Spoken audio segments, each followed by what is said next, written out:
transparent shalom greetings to you all. Well, I certainly hope that you all got to enjoy the super moon the other night. Well, actually, I guess it was practically the other week now.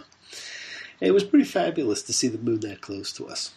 And since the moon, with its ability to rule the ebb and flow of the tides, rules the tides of our emotions, you might have found yourself, and find yourself now, just a little bit more emotional than usual. And speaking of fabulous, happy birthday to Bruce, or Buffalo Bill as he is sometimes affectionately known as, and I'm sure it will be an amazing year for him. And please do, my friends, get ready for the Thanksgiving festival that'll be coming for our American friends. We should all take a few moments for next week to give thanks and express gratitude for what we have in our lives, our livelihoods, our loves, our families, our ability to pursue, to provide, our love that we can give and receive for friends, families, communities that allow us to share, to care, and to be part of a greater good, and our free choice to pursue our own individual life's missions. Use some of the time before the holiday to think of what you can be thankful for. And don't be afraid to send thanks in advance to those you want to thank. So let us all be thankful for our health, and let us send out energy to help heal those in need of healing and renewal. Send goodwill, love, peace, and thanks to all that you know in need. There's plenty in need, my friends. Think of those in need and call out healing for them. Let us send some extra energy out to Rosemary. We pray for your health and well-being. Me Sheberech Avotenu Makor HaBracha V'Imotenu.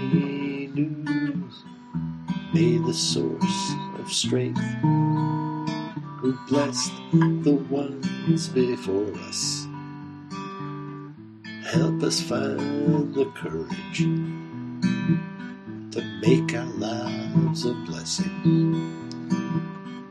The renewal of body,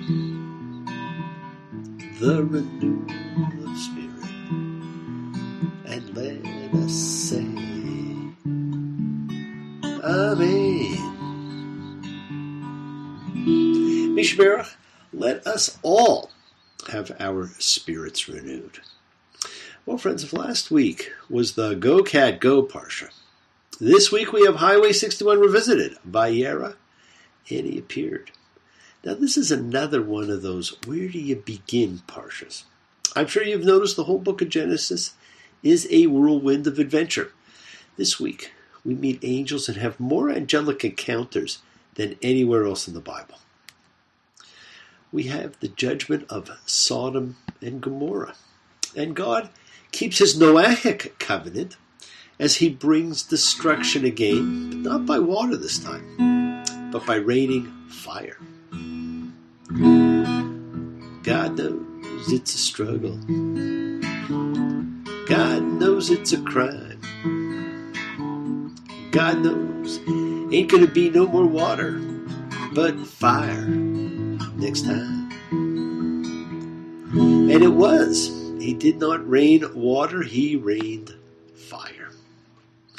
We see a story about faith, with Lot followed by Lot's shocking offer, an early example of instant karma, as the concluding episode of this chapter has the drunken Lot unwittingly take the virginity of both his daughters, suggesting measure for measure justice meted out for his rash offer. And then we have the incredible action of his daughters, which explains the origin of the Moabites, who by biblical times were not looked upon with favor. Now we have the first recounted dream in the Bible in this Parsha, Abimelech's dream, on the heels of a second deception by Abraham, the true human patriarch. We have the great Annunciation, the fact of barrenness, the promise of a son by God or an angel or a holy man, and the fulfillment of the promise in conception and birth and the birth of Isaac.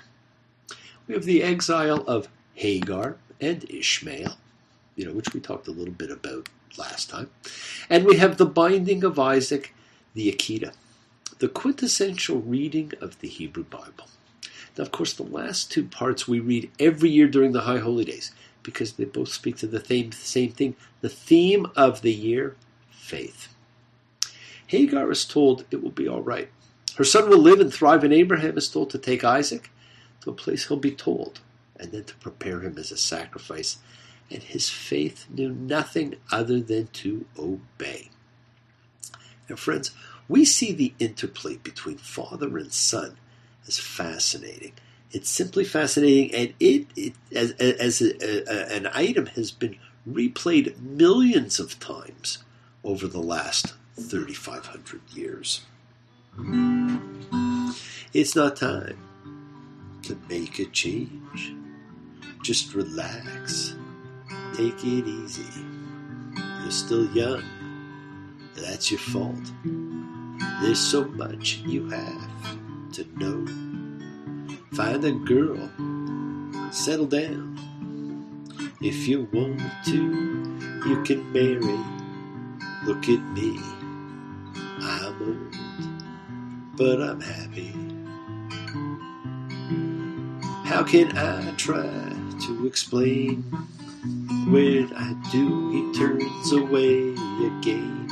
It's always been the same old story. From the moment I could talk, I was ordered to listen. Now there's a way, and I know that I have to go away. Now they leave together, but friends, they are never seen to speak or to be together again. Father and son, let's hope it doesn't continue to replay. Now you will marvel at the myriad of angelic intercessions, and you see dreams and miracles come true. You'll wonder why Abraham argues and negotiates for the lives of the Sodomites who he doesn't know, while meekly obeying the instructions to kill his son. You'll wonder whether Abraham acts from faith or from fear. A common biblical theme, and one to watch for in your own life. And of course, the biblical controversy of translation and meaning continue as three strangers appear, and yet he talks to them singularly, sometimes as if it's one stranger. There were three men came out of the west, their fortunes for to find.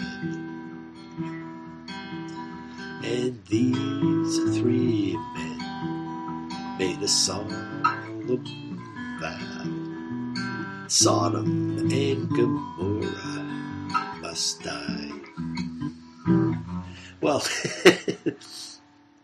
maybe John Barleycorn, but we'll change it to Sodom and Gomorrah. We see Abraham shift between talking to the singular and the plural throughout this whole interchange. And it goes, most people focus on Abraham being the great host. But perhaps again, what we have here is really a fusing of two stories. Because the text reflects a fusion of two traditions, one in which there were three visitors, another in which there was one. So where are the episodes of faith here? Everything comes after God or angelic instruction. Now, it's not the Annunciation because neither Abraham nor Sarah believed it. So they demonstrated no faith there. It's not the bargaining over the fate of Sodom and Gomorrah. The act of market haggling negated that. It's actually first seen in the angels and the Lot episode. Angels say leave, and Lot runs to tell his sons-in-law. Gemini 19:14. And Lot went out and spoke to his sons-in-law who had married his daughters, and he said, "Rise, get out of this place, for the Lord is about to destroy the city." But they didn't believe him.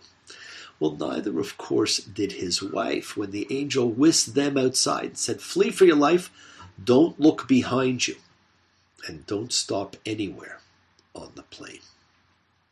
Well, we know she did. So do not look backwards, my friends. Look to the promise of where you are going. Now, Abraham did. He looked forward. The quintessential reading of biblical Judaism is found here in chapter 22, the Akedah, the binding of Isaac. And it begins with the announcement of a test and the life-altering double name calling, followed by the answer, I am here. Genesis 22:1. And it happened after these things that God tested Abraham. And he said to him, Abraham, Abraham. And he said, here I am. Now this penultimate tale of the life of Abraham is a bookend to our introduction to him last week. Lech lecha, go to a land I'll show you, and now take, pray your son, your only one whom you love, Isaac, go forth to the land of Moriah, and offer him up as a burnt offering on one of the mountains, which I shall say to you. Well, you know what? This time we're given a bit of an idea. We don't know what mountain, but it will be in the land of Moriah. And the mountain and the land is the rock in Jerusalem, where the temple was built, and where the dome of the rock stands, Kubat as-Sakra, a sacred shrine to the three Western religions. And interestingly, Rashi reported that the instructions that were given, it was being part of a conversation with, we only get to see the God speaking part only. Friends, some see this as the ultimate act of faith. Noah's act of faith was an individual building a box and getting in it. Abraham's first test of faith was taking his wife and going on an extended road trip. But now, taking your son and offering him up as a burnt offering, well, that raises faith to a whole new level. God said to Abraham, kill me his son. Abe says, man, you must be putting me on. God says, no. Abe says, what? God said, you can do what you want, Abe, but next time you see me coming, you better run. Abe says, where do you want this killing done? God says, out on Highway 61. Highway 61 Parsha, my friends. Genesis 22:11. And Abraham reached out his hand and took the cleaver to slaughter his son. And the Lord's messenger, an angel, called out to him from the heavens and said, Abraham, Abraham. And he said, here I am. A defining moment, if ever there were one. And the third we are aware of in Abraham's life. And the first in Isaac's, except this time, it's not of his making. The world is sacred, my friends, and so is everything in it. Express your gratitude, light a candle, make a wish, celebrate your life and the lives of those you love. Share your feelings with them. Live free, be free, honor your freedom. Be well, be happy, and blessed. Share and honor the light and all who live in the light and continue to shine. Continue to send everybody you know goodwill and love. Pray for peace. Pray for freedom. Pray for everybody to be happy and end to terror and hatred. Remember, friends, we are a community. We learn together. We celebrate each other. We share each other. We love each other.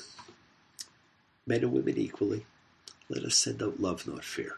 Send out peace, harmony, good healing to all who need it. And please do learn to forgive, learn to love. Open your hearts.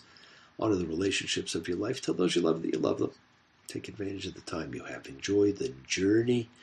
Take the twists and turns and the patterns that weave through the fabric of our lives in our effort to grow, to learn, to be, to love. So please do love. Now send healing, goodwill, and love to all who need it. Share your holiness. Now bless you all. Have a fantastic week. Have a great birthday, Bruce.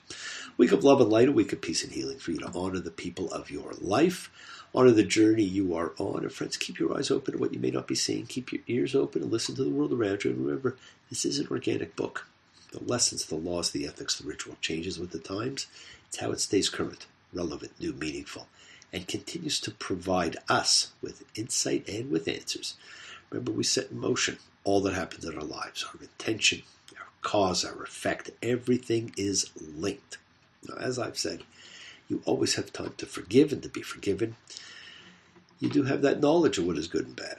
So acknowledge what you've done wrong to yourself, to God, and to any person you have wronged, and ask forgiveness. Do so with sincerity, accountability, and vulnerability. And do not stop your journey. Do not stop moving towards your promised land. It is in sight. Keep on dreaming, keep on being, keep sharing, keep shining. Keep teaching, keep spreading your holiness, and do not follow fear, my friends. So if you just put your hand in mine, we're gonna leave all our troubles behind. We gonna walk and don't look back. Don't look back. We gonna walk and don't look back. Don't look back. Don't look back, my friends. Have faith. As my good friend Viv defined it, faith is an unwavering adherence to principle. Unwavering adherence to the principle of good for all. And you know what? I cannot argue with that. Now, thank you all for joining me, for participating, for sharing your lives, your loves, your time with me. I hope you all have a fantastic week. Get ready, have a fantastic Thanksgiving. And I look forward to seeing you all next time. Be well until then. Shabbat Shalom and blessings to you all. Take care. Bye.